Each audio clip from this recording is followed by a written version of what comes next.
Alexandre Leclerc, moi j'ai un peu plus de 10 ans dans les paiements. J'ai commencé donc en banque, ensuite j'ai travaillé chez Système U, les magasins, donc d'où la partie commerce. Dommage. La partie commerçante où j'ai commenté l'établissement de paiement, donc pour devenir acquéreur, l'acquisition monétique pour les magasins. Ensuite j'ai rejoint le groupe Carrefour, donc la filiale MarketPay, toujours dans l'acquisition, gestion des moyens de paiement, avec une dimension plutôt européenne là-dessus. Et là, je suis depuis bientôt un an à la Française des Jeux, où on travaille beaucoup. Les paiements ont une importance cruciale. Il faut que je dise ce que j'aime aussi ou... Ça serait bien. Je joue du piano, donc on pourra peut-être s'amuser à l'occasion. Un bon niveau? Depuis que j'ai 6 ans et j'ai fait le conservatoire, donc je joue bien. Et ouais, pâtisserie, sport... Il y en a quelques-uns ici qui savent. Donc en tout cas, merci pour l'invitation. Et merci beaucoup Alexandre d'être ici.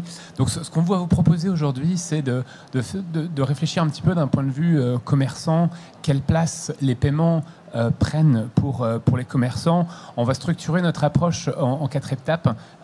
Quelle est l'approche historique des paiements? En deuxième lieu, on se tournera vers l'intérêt, les enjeux des paiements pour les commerçants, avant de parler de l'évolution structurelle du marché et aussi se tourner un petit peu vers le futur. Je pense que si on prend un peu de recul et qu'on regarde il y a de ça 15 à 20 ans, les paiements pour les commerçants, c'était un petit peu la tuyauterie. Cartes, chèques et espèces en magasin. Le e-commerce commençait à peine et les paiements c'était un petit peu vu comme de la tuyauterie. C'était pas forcément vu comme un axe de différenciation ou quelque chose sur lequel il fallait porter de l'attention. Si on regarde maintenant, les paiements deviennent de plus en plus importants. Il y a beaucoup plus de payment managers qui sont créés au sein des commerçants parce que d'une certaine manière, les paiements sont devenus stratégiques, notamment pour supporter la croissance, soit pour réaliser des économies ou générer des revenus additionnels.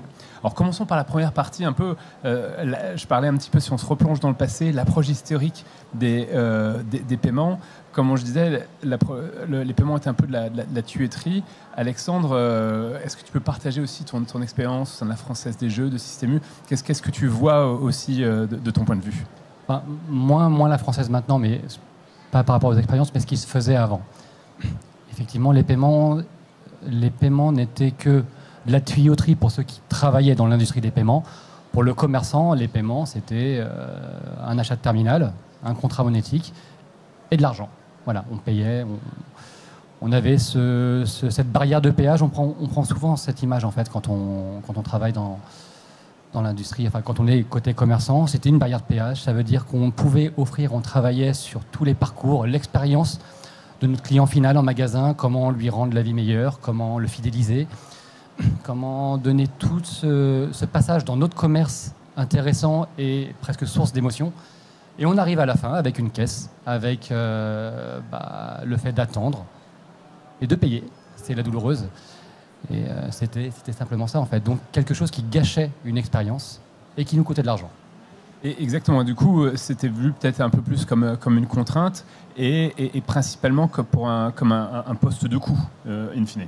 Oui, c'était exclusivement un poste de coût. Ça veut dire que le trésorier avait un contrat avec sa banque pour les financements et il lui disait les paiements, c'est tant. Voilà, c'est un pourcentage, c'était un fixe, peu importe.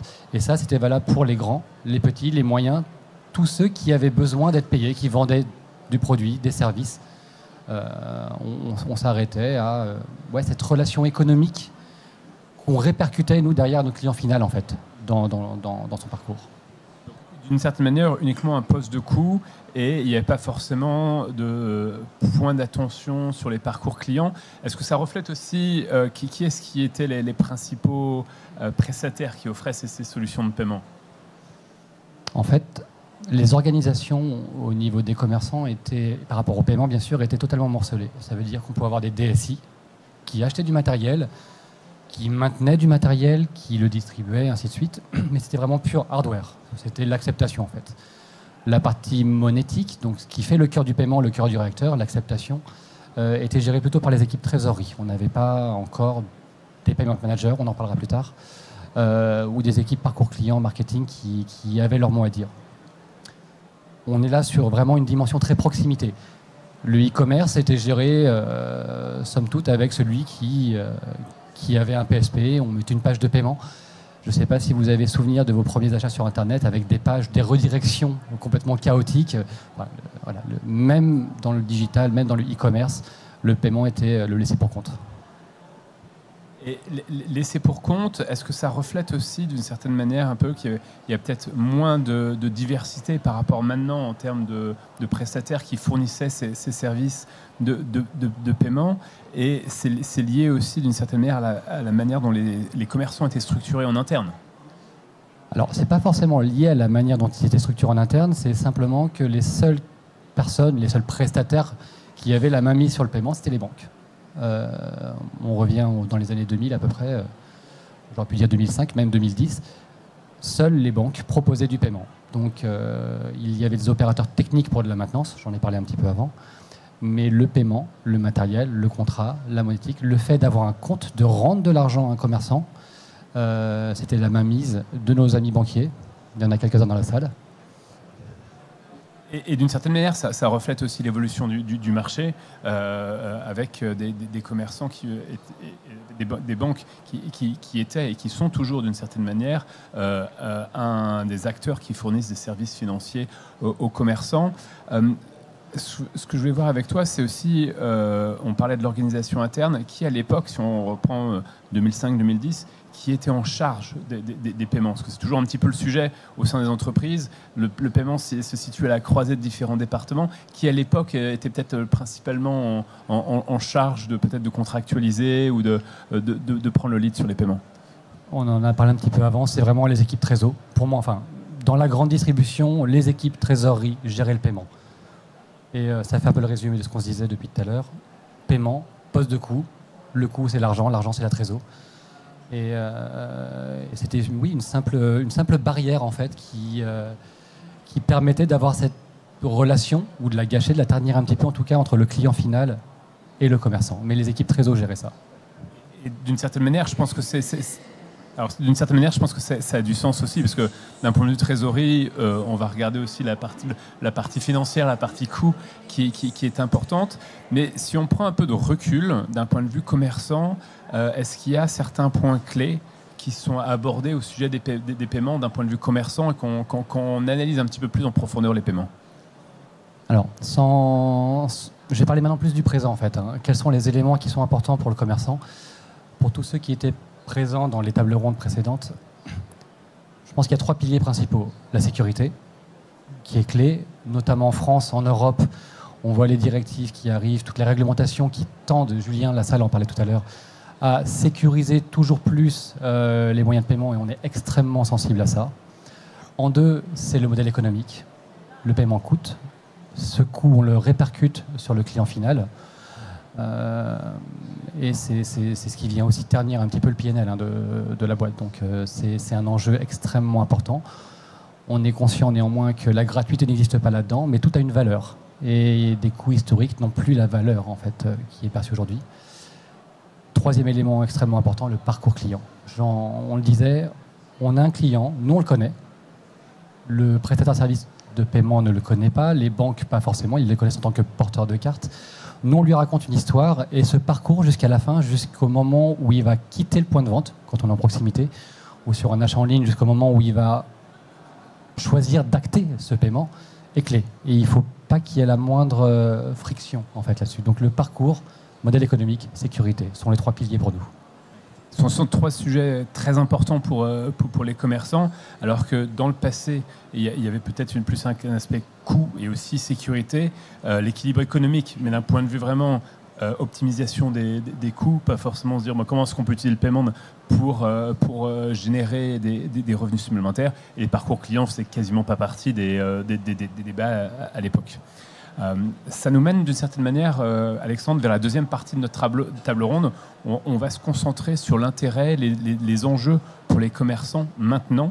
On a parlé du passé, et quand on peut regarder l'évolution des paiements, les paiements ont grandement évolué. On parle d'évolution, même dans certains cas de révolution des paiements, avec des enjeux importants pour les commerçants, et notamment sur le chiffre d'affaires.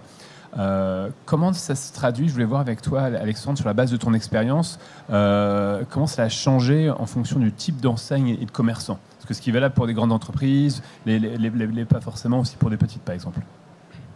En fait, les comportements, l'approche par rapport au paiement est somme toute la même, les 3 piliers dont je parlais pour tous les commerçants, avec des spécificités ou une maturité qui est différente, qui évolue de manière différente. On tend vers les mêmes solutions, mais qu'on soit un grand groupe, qu'on soit un tiers 2 avec pignon sur rue, mais peut-être pas les mêmes volumes, ou qu'on soit un petit commerçant de la proximité ou un e-commerçant, on aura une approche qui serait un peu différente. Amazon ne traitera pas les paiements comme n'importe quelle boutique en ligne toute simple, ou un Carrefour, Système U, ou même FDJ, gros groupe, ne verra pas les paiements de la même manière, on n'a pas les mêmes parcours qu'un Conforama ou que le boulanger du coin, en fait. Néanmoins, les 3 piliers que j'ai cités sont les mêmes pour chacun.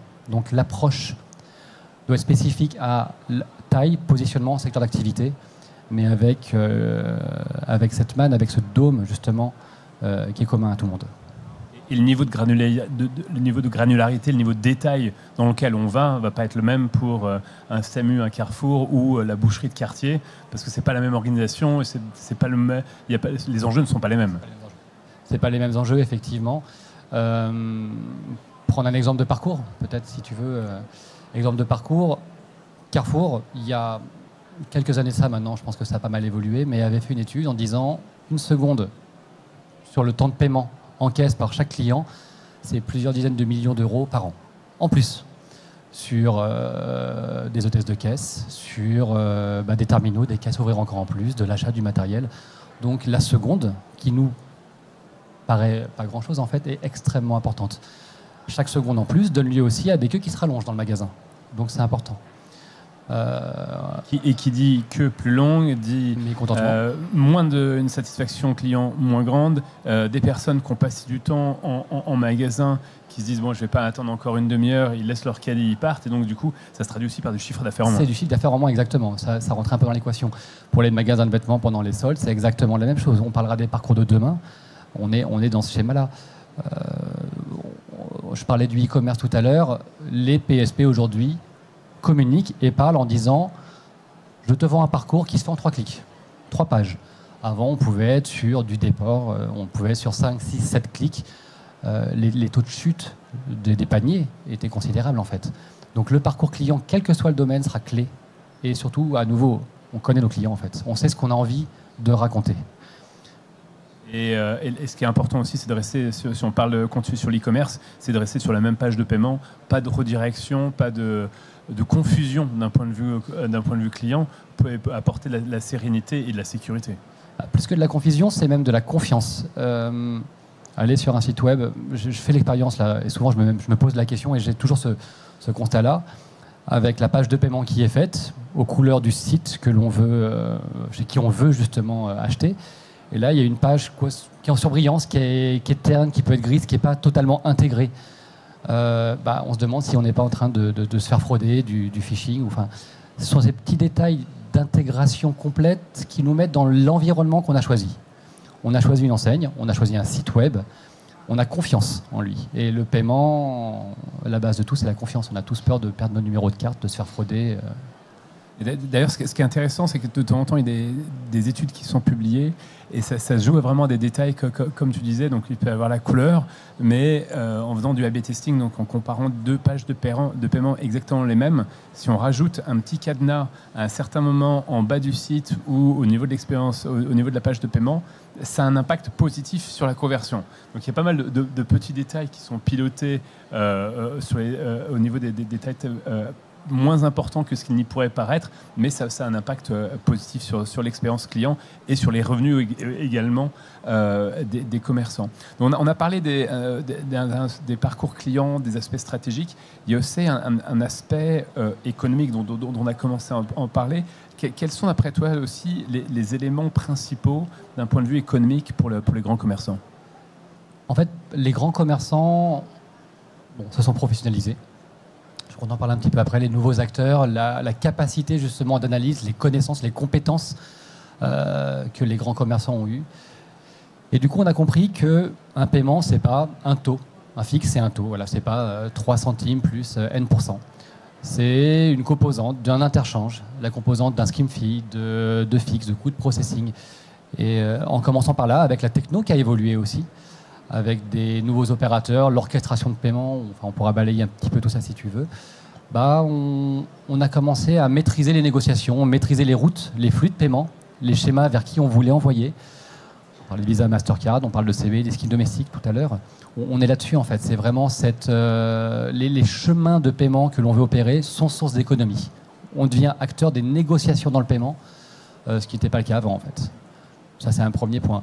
Deuxième élément aussi dans la professionnalisation, du fait qu'il y ait une plus grosse compétition dans le secteur, on choisit des nouveaux partenaires, on choisit des négos, on choisit, on va en tirer les coups vers le bas aussi, hein, c'est un peu le jeu, pour tout en optimisant pour faire des économies en fait.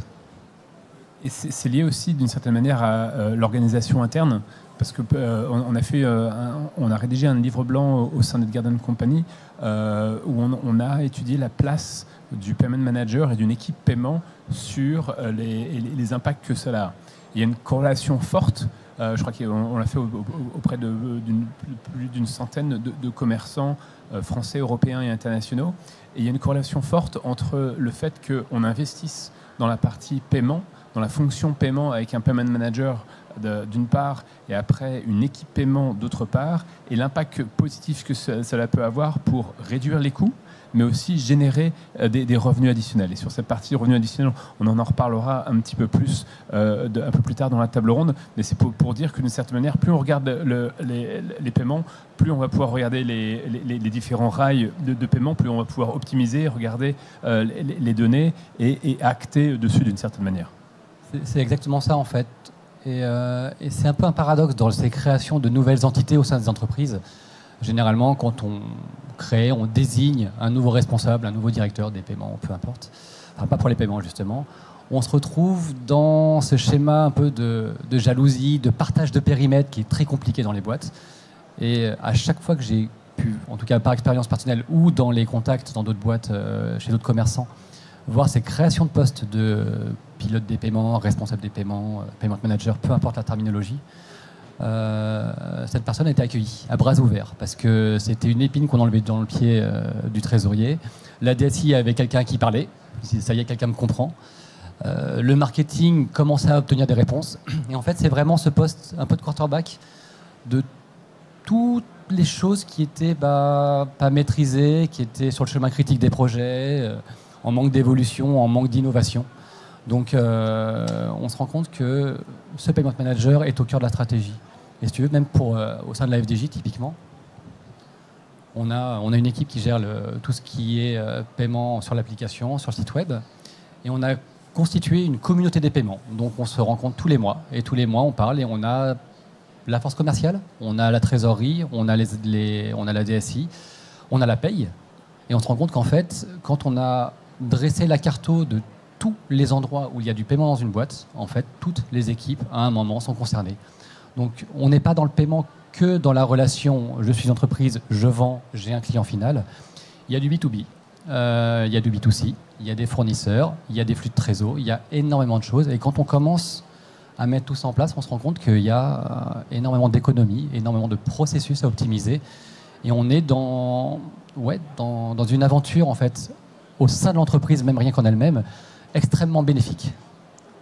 Et je te rejoins tout à fait, notamment sur le fait, pour revenir en premier, sur le fait que le paiement est un peu à la croisée des chemins de différents départements. On parlait finance trésorerie d'un côté, la partie DSI, la partie digitale, la partie retail, mais jusqu'à la partie back-office, réconciliation.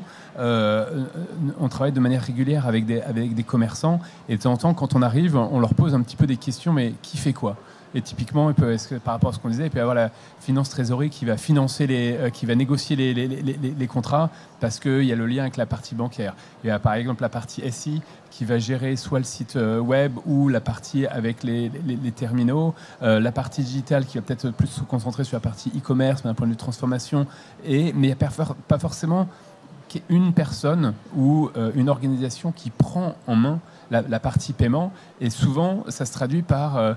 moi je fais ça, mais le reste c'est pas dans mon domaine d'activité. Et de temps en temps, quelqu'un qui peut se dire, dans partie finance trésorerie, moi je négocie mon contrat. Par contre, ils le font bien sur certains côtés, mais vu qu'ils n'ont pas une expérience paiement, ils passent à côté de beaucoup d'autres choses, avec soit des taux qui peuvent être beaucoup plus élevés, soit des SLA, des Service Level Agreement, qui ne sont pas forcément bien négociés. Et avoir une personne paiement qui va coordonner en interne, définir aussi une roadmap, une feuille de route paiement, ça a un impact positif. Ça permet de structurer l'entreprise de manière positive. Je me permets juste une petite parenthèse, je te coupe là-dessus. Mais il y a quand même beaucoup de groupes qui n'ont pas structuré leur approche comme ça, qui sont gérés par la Trésor. Néanmoins, c'est vrai que toute l'approche sur les négociations, notamment économiques sur les taux, commence un petit peu à se terminer en fait. On observe plus ça. Il y a Edgarden, je sais que vous accompagnez pas mal de groupes, rien que sur les négo-acquisitions, donc l'accompagnement pur bancaire en fait. Ça c'est des choses qui sont à vos crédits. Mais ça, c'est que le début de l'histoire en fait. Donc ça veut dire qu'on contente une équipe trésor, ok, on payera moins cher, mais néanmoins tout ce qu'on se disait, les parcours, la mise en place technique, la maintenance et l'évolutivité des solutions, l'innovation ne seront pas maîtrisées et gérées par ces équipes trésor en fait. Exactement, et je pense que avant il y avait peut-être un focus sur les prix. Maintenant c'est je dirais plus peut-être un rapport qualité-prix. Parce que ça dépend. Si on va, si on fait une analogie, si vous voulez acheter la baguette la moins chère, ça ne sera pas forcément la meilleure ou celle qui contentera la famille pour le repas du midi. Analogie grossière, mais qui permet de se dire, en fait, quand on pose la question dans la partie digitale, dans la partie SI, ils ont des requis. Et il y a certains qui sont non négociables en termes d'intégration avec différents systèmes internes, que ce soit le système de logiciel de caisse ou sur le site de la plateforme de e-commerce. Il y a des enjeux qui sont importants et définir un peu les requis en interne au sein des différents départements pour trouver ensuite le meilleur rapport qualité-prix, dans le sens où il faut avoir des prestataires qui répondent aux besoins, qui apportent des solutions de paiement, et après avoir un prix qui soit négocié. Mais je pense que c'est une démarche que l'on voit évoluer et qui correspond aussi à l'évolution des entreprises. Et avoir une organisation interne qui peut faciliter cette évolution, cette transformation est importante également. Non, mais c'est ce que l'on observe et... Je crois que derrière, on parle justement des nouveaux acteurs. En fait, on fait évoluer l'organisation, on l'a fait évoluer. Je parle pour les très grands groupes. On se rend compte que maintenant, tout le milieu, pour les enseignes, tout le milieu de panier a fait évoluer ou est en train de faire évoluer et se structure en conséquence. Et ça, c'est possible aussi parce que des compétences ont émergé dans des fintechs, chez les banques. Les banques évoluent également en contrepartie. Non, mais c'est vrai que... C'est un petit message perso qui se dresse avec des belles équipes innovation qui créent des nouveaux parcours, qui répondent à des besoins que l'on pourrait avoir. Mais non, pour revenir au commerçant pur, effectivement, on a vu les fintechs qui arrivaient, qui étaient sur des petites niches du parcours, mais qui ont permis de faire monter en compétence pas mal de monde qu'on recrute. On a les prestataires de services de paiement qui ont pris beaucoup de maturité, beaucoup de compétences et beaucoup de poids dans la chaîne de valeur complète aussi. Il ne faut pas l'oublier, avant, l'acquisition était la manne des banques. La DSP1 nous a beaucoup servi derrière pour ramener les établissements de paiement, établissements électroniques notamment. Donc les grands groupes se sont dotés et ont pris des agréments, ce qui est le cas chez Edel, Système U, c'était les premiers, et Carrefour qui a suivi en 2016. Donc, internalisation des compétences, maîtrise de la chaîne de valeur, choix maintenant bien plus large des prestataires, des solutions, qu'elles soient techniques, hardware. Et voilà, ça donne une stratégie, ça donne les moyens d'avoir une stratégie du moment qu'on a les bonnes compétences en interne. Tout à fait. Et je pense que c'est l'émergence des nouveaux acteurs grâce aussi aux nouvelles régulations a permis de nouveaux acteurs sur la chaîne de valeur, mais aussi, comme tu le dis, de nouvelles compétences qui sont importantes. Je voulais revenir à un point qu'on a abordé, mais on peut aborder un peu plus de détails sur les parcours clients. Je partageais ce matin un peu une expérience de client qui était différente. J'ai vécu pendant 3 ans en Australie. Quand j'étais en Australie, à Sydney, je suis allé dans un Apple Store. Donc on parle de 2007-2008. Ça ne nous met plus si jeune. Mais c'est une expérience client qui m'a marqué. Je suis allé acheter un iPod. Qui est-ce qui achète des iPods maintenant ? plus beaucoup de personnes. J'ai choisi ma couleur, la mémoire. J'avais un vendeur à côté de moi qui m'a conseillé, très utile. Puis à un moment, il m'a demandé est-ce que vous voulez payer Alors, la réponse, j'ai dit oui, et je me retourne. Et en fait, j'étais un peu confus. Il n'y a pas de caisse autour de moi. Et donc, du coup, après, il me demande est-ce que je pourrais avoir votre carte. Donc, je lui donne ma carte, mais je me dis mais il n'y a pas de caisse, comment il va faire? Et puis, il sort son terminal de paiement. Il met la carte, je mets mon code et après il me pose la question est-ce que vous voulez votre ticket ou un reçu digital que je peux vous envoyer par email. Alors je dis email c'est bien, mais après en étant un petit peu conservateur parce que c'était un nouveau parcours client, j'ai quand même prendre le ticket également. Donc je mets mon adresse email et après il appuie sur un bouton, sous la table il y a une petite imprimante, il me donne le parcours caisse, il met tout dans un sac et puis il dit merci monsieur. Et là, je suis sorti de l'Apple Store et je me dis, c'est cool. C'est cool parce qu'il y a une expérience de client différente, qui était beaucoup plus fluide. Il n'y avait pas de cassure dans le parcours client pour avoir fait une queue, la queue à une caisse. Et j'ai trouvé que c'était intéressant. Donc, je vais voir avec toi aussi, Alexandre, sur la base de ton expérience, les parcours clients, c'est un aspect qui est aussi très important. Les parcours clients, on en parlait tout à l'heure, c'est un des 3 fondamentaux, en fait, justement, pour les commerçants. Le parcours, on y met beaucoup de choses en fait. On y met l'acte de payer, on y met aussi toute la manière d'arriver jusqu'à cet acte de paiement. Selon qu'on soit une grande enseigne, selon qu'on soit un magasin de proximité, on n'aura pas le même acte et le même parcours. Je vais peut-être imager ça avec une nouvelle techno et un type d'enseigne, si tu veux bien, et peut-être la petite proximité. Il y a 2 choses. On en parlait tout à l'heure en déjeunant. On prend un magasin d'ameublement lambda. Vous allez acheter un lit, une armoire, peu importe. Donc vous êtes, comme tu le racontais, accompagné avec un vendeur qui est en magasin. Et tout va bien. Vous faites votre choix, il vous donne le devis, vous avez le papier imprimé. Je pense que tout le monde à peu près a rencontré un peu ça dans sa vie. Après, vous êtes seul. Vous êtes seul avec votre papier et vous allez en caisse ou à l'accueil pour aller payer. Tout ce chemin, déjà, donne lieu à des gens qui changent d'avis, qui vont se dire tiens, je vais aller à la concurrence pour faire un comparatif. Je regarde sur Internet. Donc le parcours client, l'accompagnement peut être magistral avec le vendeur, mais le parcours du paiement, lui, est chaotique dans ce cadre-là. Parce qu'il est cassé en deux. Il y a le vendeur d'un côté, et puis après, il faut aller tout seul à la caisse, et puis après, il y a C'est ça. Certains accompagnent quand ils veulent vraiment avoir leur commission, mais même là, on se retrouve un petit peu oppressé, j'ai envie de dire. Mais il y a cette rupture, il y a ce temps qui est compliqué. Ça marche, ça existe encore maintenant aujourd'hui, et de moins en moins. Le soft POS, l'open banking avec les virements. Il y a beaucoup de solutions, beaucoup d'entreprises qui arrivent avec des solutions pour dire voilà, j'ai mon device. Limite, je réserve le créneau de livraison parce que c'est un truc que tu ne vas pas chercher. Ah, vous voulez payer, bah tu payes. Et ce même device va permettre de faire le paiement en NFC. Ce même device va permettre de présenter un QR code pour faire un virement, pour être redirigé sur une page de paiement, sur son smartphone en propre. Je parle pour le client. Donc, on voit que le parcours de paiement dans ce genre de cas de figure, c'est une niche bien sûr, mais qui est transposable ou modifiable pour tous les secteurs d'activité, va être source de croissance, de chiffres, de contentement, d'histoire en fait. Donc c'est extrêmement important. Et après, il y a, je parle pour FDJ, on a une branche diversification, donc avec une marque qui s'appelle Nirio, et qui permet aux particuliers d'aller payer leurs taxes, leurs impôts ou leurs factures ou le loyer chez les buralistes. On a monté ça. On va se dire, tiens, c'est un nouveau service. Ce service, il est né comment? Il est né de la capacité à offrir des nouveaux parcours de paiement. Là-bas, c'est un parcours de paiement. Ça veut dire viens payer ailleurs, chose qui n'était pas possible avant, en fait. Donc, les parcours prennent plein de formes différentes. En e-commerce, je pourrais en citer d'autres. On en a parlé un petit peu tout à l'heure, on ne va pas revenir dessus. La proximité prend plein de... Enfin voilà, tous les parcours en proximité prennent des tonnes de visages en fonction des spécificités. Et je pense que la seule limite sera l'imagination des mecs qui bossent dessus et peut-être la techno. Alors, d'une certaine manière, la techno est là.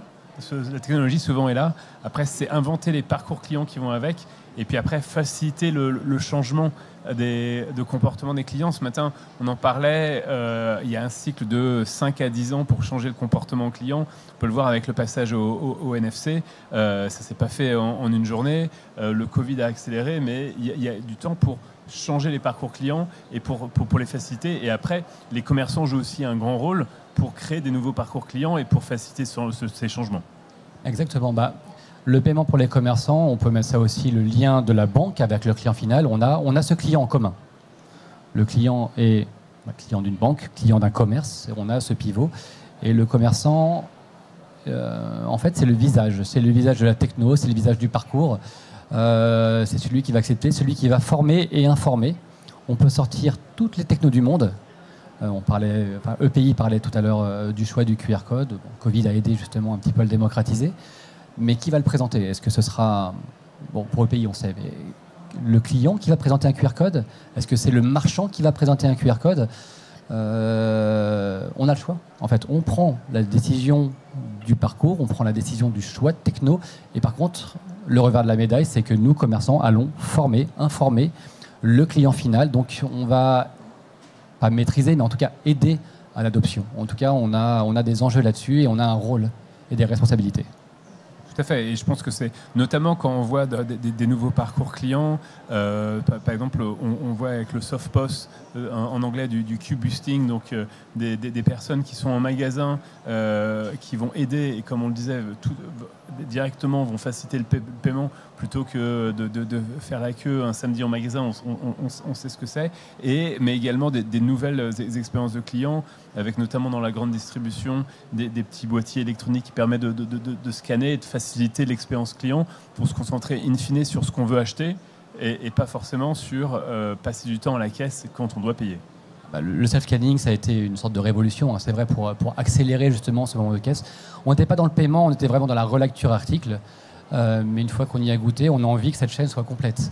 La marche, elle est pas très haute, hein, du self-scanning au self-scanning plus self-payment. J'ai envie de dire presque, on en parlait tout à l'heure, d'ubérisation quasi du paiement. Donc ce parcours, dès l'entrée, on est connu, reconnu, on sort presque de manière fluide. Ton cas du soft-POS, c'est... Le soft-POS, c'est intéressant en fait. Là, il y a une vraie révolution, même si on est sur des tuyauteries existantes. C'est un sans contact, hein, qu'on se le dise. Quelques specs en plus, quelques développements en plus. Néanmoins, on a, oui, le queue boosting pour contenter le client, pour permettre d'avoir une meilleure image du point de vente. Effectivement, on rentre en période de solde chez Zara. Bon, voilà, la queue est immense. Si jamais, ou chez Sephora pour Noël, là, ils font moins 30% sur les parfums, j'ai vu. On arrive et on est content d'avoir ce petit... une sorte de passe-droit, en fait, d'accélérer le parcours. On se sent un petit peu VIP là-dessus. Mais c'est pas que ça.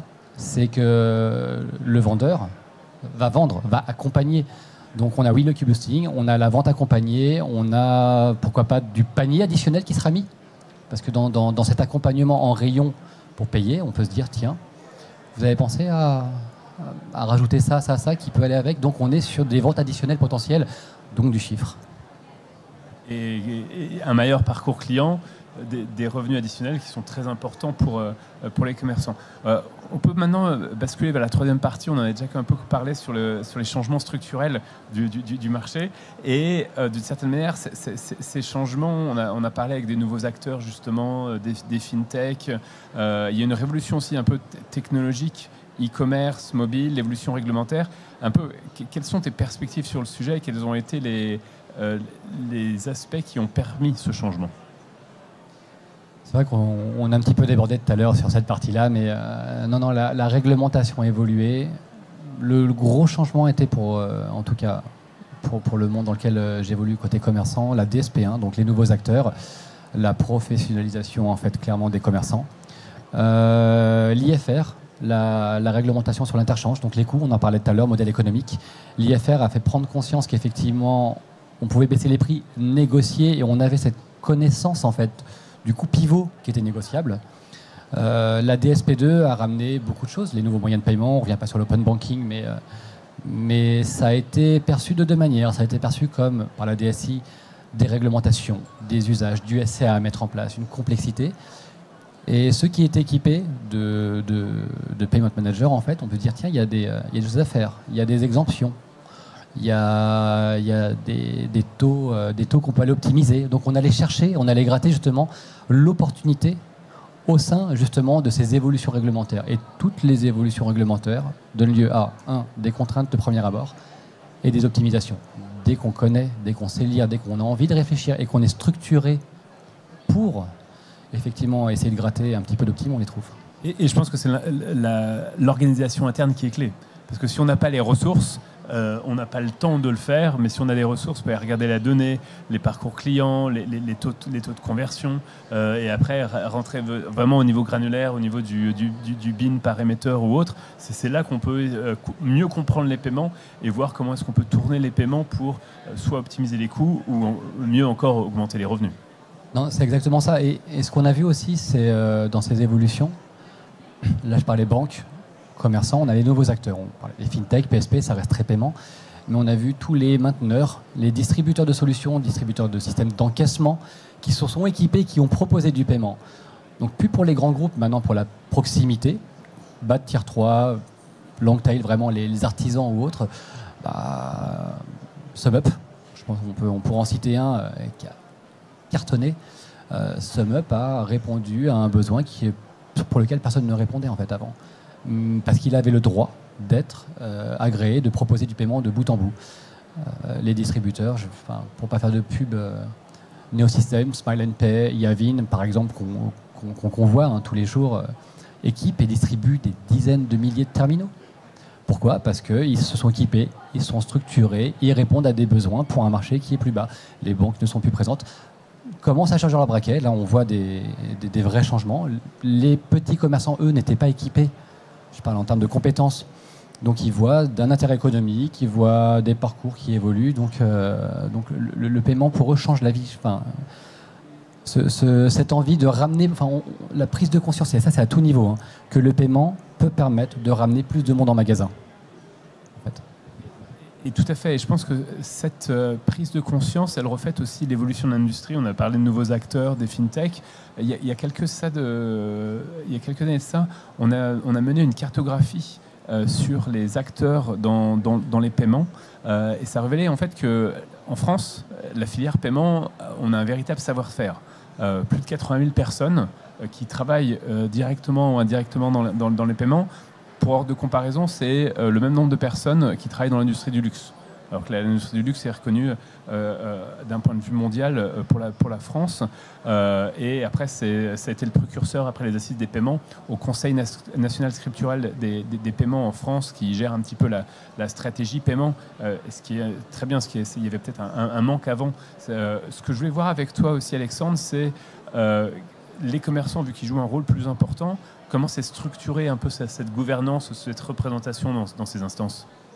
Il y a eu beaucoup de changements, et ça, c'est pas que sur les paiements cartes, pas que sur l'open banking, et je reviens là-dessus, mais même sur les titres cadeaux, titres restaurants, vraiment tout ce qui touche au paiement de près ou de loin, même dans les espèces et les chèques, il ne faut pas les oublier, ceux-là. Les commerçants sont présentés de plus en plus. On a la FCD qui a dédié des ressources là-dessus, qu'on accompagne. On a Mercatel, je parle que pour la France là-dessus, qui est présent à l'OSMP, donc l'Observatoire de la sécurité des moyens de paiement. Le CNPS qui a 4-5 sous-groupes dédiés au paiement par branche. Les commerçants sont présents. Voilà, les grands groupes sont là, on appuie, on donne notre avis, on travaille, on se réunit. Au niveau européen, parce que maintenant on a vraiment cette dimension européenne qui est clé et qui a beaucoup changé la donne d'ailleurs. Donc l'Eurocommerce a structuré la communauté des paiements. En fait, on a le Payment System Committee, le PSC, mensuel, et on se réunit tous les mois, une fois par trimestre, on est en présentiel, avec du Mercadona pour l'Espagne, avec du Ikea, avec Charles Group, enfin vraiment des gros groupes du Air France. On a les mêmes copains qui font la même chose chez les pétroliers. On a e-commerce Europe qui est représenté, et nous on se parle. On se parle et on agit dans d'autres groupes. ERPB, European Retail Payment Board, les schemes sont présents, les banques sont présentes, les PSP sont présents. Donc on a ce rôle de lobby. Et on fait du lobby sur quoi ? Sur les parcours, les schemes qui vont arriver. On parlait de pays tout à l'heure. Il y a le SPAA, c'est un autre scheme qui était en préparation aussi par le PC. on parle avec eux, quelles sont nos exigences, quels sont les parcours que l'on veut faire. Donc on travaille sur, j'avais l'idée de groupes justement de travail sur tous les parcours et on avait dessiné tous les parcours de A à Z du paiement, quels que soient les moyens de paiement, avec les prérequis, de la préautorisation, si c'est du pétrole, comment on le gère, pour ne pas se dire qu'un open banking avec un virement instantané sera la clé et la réponse à tout. Non. Tous les secteurs d'activité ont besoin de spécifiques. Donc on s'est organisé, on échange beaucoup, on représente les copains, et ça c'était pour les gros groupes. Et de plus en plus, effectivement, les petits commerçants commencent à avoir leur voix là-dessus, les commerçants associatifs. Il y a beaucoup d'indépendants qui sont présents et qui, idem, ont une voix. Donc le commerçant, aujourd'hui, n'est pas là que pour avoir un rôle de syndicaliste, à dire on n'est pas content, arrêtez les mecs. Non, non. On est là aussi en tant que conseil. Les banques, le OJIECB, je reste en France, du coup, je retourne en France, a le conseil consultatif du commerce où il y a tous les émetteurs acquéreurs et les commerçants. C'est un espace qui a, je sais pas, 7-8 ans maintenant peut-être. Et on se retrouve et on parle. On est vraiment dans l'échange. Chacun demande à l'autre. C'est pas pour faire des levées de bouclier. Bien au contraire, c'est trouver des solutions. Comment nous, qui avons la vision du marché, le contrôle des commerces des clients finaux quand ils sont chez nous, peut ramener les besoins et essayer de trouver des solutions. Et je vais donner un exemple simple. Quand il y a eu le Covid, on en parlait tout à l'heure, l'évolution à 50 € du sans contact, c'était lors d'un CCC, en tout cas pour la France. Et ça a duré 2 réunions. On a essayé de rapprocher, on l'a fait un petit peu en mode cellule de crise, en se disant, les gars, comment on fait? Là, il faut qu'on lève le plafond, 20 €, c'est pas suffisant. Et en 2 réunions et 1 mois, c'était réglé, on était tous passés à 50 €. Sans ces échanges, sans cet alignement entre les acteurs historiques et les commerçants qui ont cette capacité aussi de déploiement extrêmement rapide, on n'aurait jamais pu faire ça. Donc on a un rôle maintenant. Et je pense que c'est très important parce que dans le passé, les commerçants n'avaient pas de place aux instances. C'est souvent plus du côté banquier, prestataire de paiement et industriel. Avoir la place des commerçants, qui est un acteur clé dans la chaîne de valeur, permet justement cette discussion avec l'ensemble des acteurs et de permettre d'avancer. Et comme tu le faisais remarquer, le passage 50 € pour le sans contact est un aspect très important. Alors passons à la 4e étape de notre table ronde. Regardons demain, quelles sont les évolutions futures, les innovations. Si on regarde en premier le fait que, en fonction de la taille des entreprises, on en a parlé, il y a une importance qui est de plus en plus importante sur les paiements en fonction de la taille des entreprises, mais il y a aussi un aspect domino, dans le sens où certaines entreprises sont plus importantes et après, plus on va vers les petites, peut-être moins c'est le cas. Quelle est ta vision de ce point de vue-là? Ça résume un peu ce qu'on disait. Effectivement, les grandes entreprises ont aussi les capacités d'innovation, ils ont des terrains de jeu, ils peuvent se permettre des budgets pour faire de l'A/B testing, tu en parlais tout à l'heure. Donc, on la primeur, entre guillemets, stratégique, de compétences, de ressources pour le faire. Néanmoins, on voit qu'effectivement, une fois les personnes formées, les ressources formées, on bouge. C'est la vie un petit peu de tout le monde. On change de crèmerie et on va dans d'autres enseignes. Et effectivement, on va dans une plus petite. Pas que c'est moins intéressant ou autre, mais c'est qu'il y a tout à mettre en place. Et en fait, les enseignes, de plus en plus petites, en fait, s'équipent et se structurent par rapport au paiement. Et on aurait pu dire qu'effectivement, la petite proximité, c'est laissé pour compte. Non, ils se réunissent, ils font des choses. Après, il y a on en parlera, mais FDJ ont fait beaucoup de choses pour justement booster ça. Mais les petits ont beaucoup des nouveaux acteurs qui leur amènent beaucoup de solutions. Et justement, est-ce que tu peux partager ce que vous faites au sein de la FDJ? Parce qu'en tant que petite entreprise, il y a la partie paiement, mais aussi il y a d'autres aspects qui ne sont pas forcément présents ou qui sont plus difficiles en termes d'utilisation, programme de fidélité, accompagnement. Est-ce que tu peux partager ce sur quoi vous travaillez? C'est en fonction de ce que tu peux partager. Tu as dit beaucoup de choses et je pense que je pourrais passer une demi-heure sur chacun de tes mots là. Je vais commencer par celui que j'ai retenu en premier, les programmes de feed. Les programmes de feed, c'était la stratégie ultime des grands commerçants avant. Voilà, on connaissait un client parce qu'il était encarté, parce qu'il était feedé, on savait ce qu'il faisait. Maintenant, je prends le pari avec chacun d'entre vous ici, soit vous avez aucun programme de feed, soit vous avez 50 programmes de feed. Le paiement, quand on le connaît, et au travers des tokens, le pivot qui permet de tracer son client, de le connaître, de voir ses habitudes, de relier un ticket et du coup de lui proposer des nouveaux programmes de feed. Donc c'est des nouveaux services, on peut le faire. On ne travaille pas encore dessus au niveau de la FDJ. Par contre, effectivement, nous, on a cette ambition d'accompagner le commerçant sur le paiement, mais pas que. J'en parlais tout à l'heure avec la marque Thierio pour ramener du monde en magasin au travers de nouveaux services, donc le paiement de factures, le paiement des loyers ou des impôts. Mais demain faire encore plus, c'est ramener de la stratégie des paiements pour le commerçant. Des paiements qui soient intégrés totalement à leur logiciel de caisse. Bon, il n'y en a pas beaucoup non plus, en tout cas dans le secteur sur lequel on est nous. Fluidifier les parcours. Pourquoi pas parler de feed? Pas sur la partie jeu. On a des obligations nous réglementaires justement à respecter, mais effectivement sur tout le reste des activités, de la feed, de la connaissance. On part sur du cashback, on part sur tous les programmes qui permettent d'accompagner, de rendre le client presque important en fait dans lors de sa visite. Et on a pour vocation en fait, et c'est vraiment le leitmotiv tous les jours, de pousser le paiement, la proximité. Je pourrais presque parler de patrimoine en fait, vraiment de mettre les boutiques dans lesquelles on est, dans les zones très rurales, même aussi, il n'y a pas que l'ultra-urbain, mais au cœur des activités. Et du coup, pour faire ça, il faut les digitaliser, il faut les équiper. Il faut leur apporter des solutions, les solutions des grands groupes, si vous voulez, ramener en fait à la petite proximité. Merci. Je pense que ça illustre d'une certaine manière le fait que la digitalisation concerne pas forcément les grands groupes, mais aussi les petits indépendants, le petit commerce, qui peut apporter aussi des services qui manquent par rapport à leur clientèle. Ce qu'on peut faire maintenant, c'est sur la dernière partie de notre discussion, se concentrer un peu sur quelques innovations. Je voudrais mentionner en premier l'orchestration des paiements. Donc l'orchestrateur, c'est un acteur intermédiaire entre le site e-commerce des entreprises et le reste de l'écosystème paiement, donc c'est-à-dire les acquéreurs, les payment gateways, des moyens de paiement alternatifs. C'est un sujet qui devient de plus en plus important parce que ça permet de plus de contrôle, de flexibilité. Quel est ton point de vue, toi, sur l'orchestration des paiements, Alexandre? Orchestration. J'ai rencontré quelques orchestrateurs et qui vendent leur truc super bien en se disant Alex, tu peux pas avoir un PSP, s'il tombe, t'as plus de business. Et il a raison. Si mon PSP tombe, j'ai plus de business. Et avec moi, t'as 5 PSP. Et c'est génial. Mais si toi, tu tombes, orchestrateur, bon, ils ont des arguments super convaincants, mais voilà. Là, on a toujours, c'est sur l'aspect sécuritaire. Voilà. Est-ce que l'orchestrateur va m'amener la sécurité dont j'ai besoin? Par contre, sur les autres pans, le pan des parcours, je vais être sur du e-commerce là.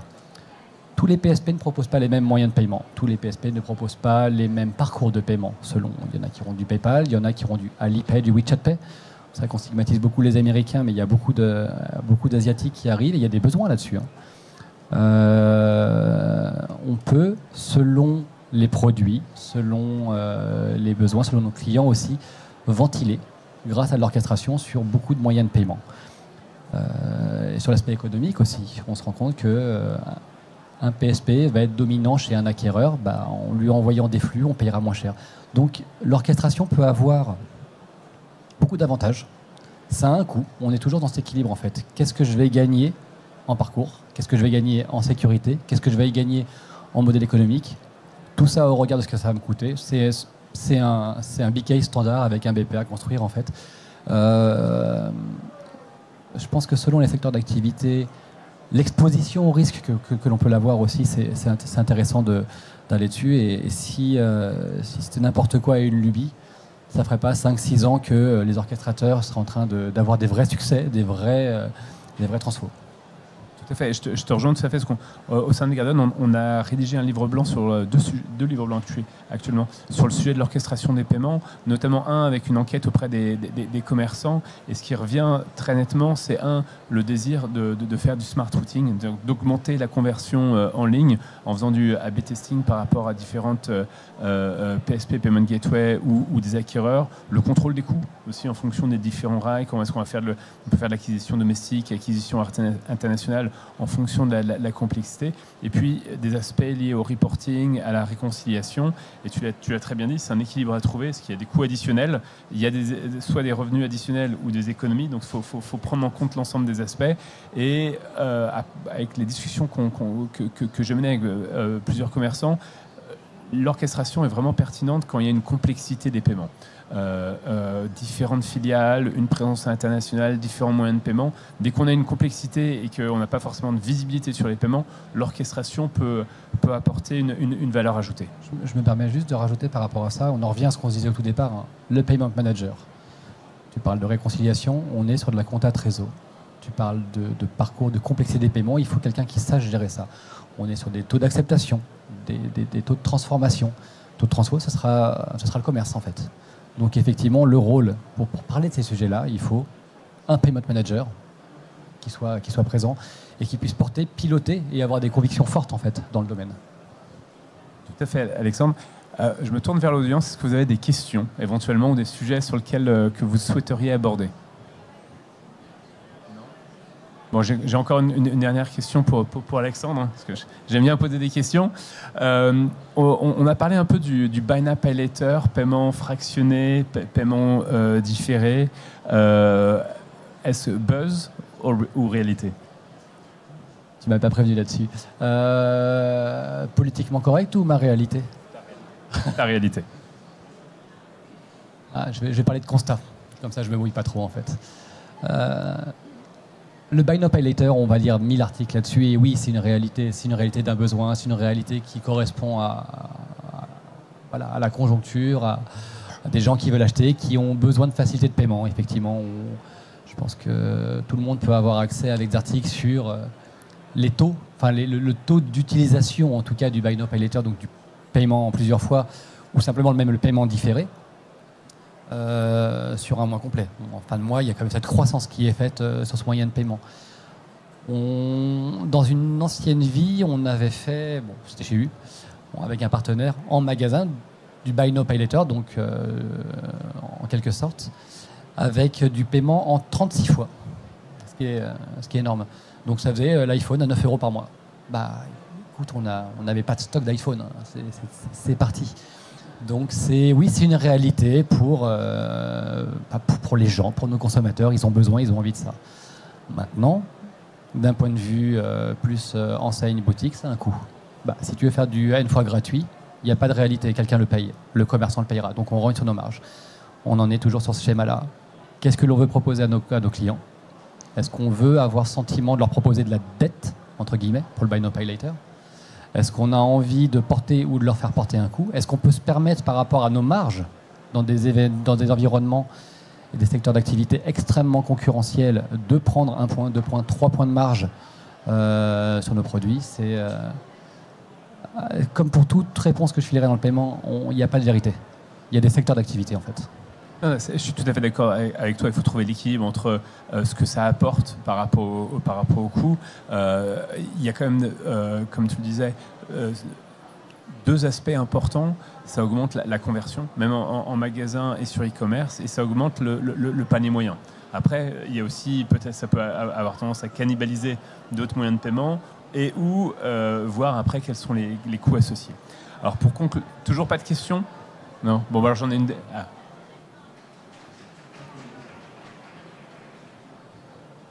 The main question is, you talked about a revolution in payments, and of course we are on the verge of having CBDC deployed in Europe and other countries.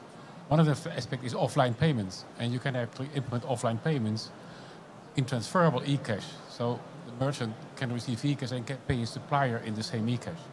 How would that affect your future of money and the benefits for merchants? La question, juste pour traduire en français, c'était sur les cryptocurrency, digital currency offerts par les banques centrales. Comment les CBDC, les monnaies crypto offertes par les banques centrales, quel impact ça pourrait avoir pour les commerçants? Thanks for the question. It's going to be tough. That's pretty hard to say. In fact, if you talk about the main merchants in Europe, I guess some of them will just look at what's going to happen soon. You've got some now suppliers like Silk, c'est Silk qui le fait? Silk, who propose to pay in cryptocurrency yet, and we can see that small merchants start using it and proposing it. The luxury industry also are starting to use that. As per my activity, I'm in the French lottery, and we are not allowed to use cryptocurrency to pay gambling or whatever. Then I don't know what's going to be next, and if you want to talk about Eurodigital, oh non c'est comment ça s'appelle? Ouais, c'est Eurodigital in Europe tomorrow. I have no idea how it's going to stand. I don't know how it's going to work. I don't know how I will be able to pay. I don't know what I'm going to say to my customer tomorrow. Then let's see. But as we mentioned just earlier, we are talking a lot. We are looking about what's going to happen for the cryptocurrency tomorrow.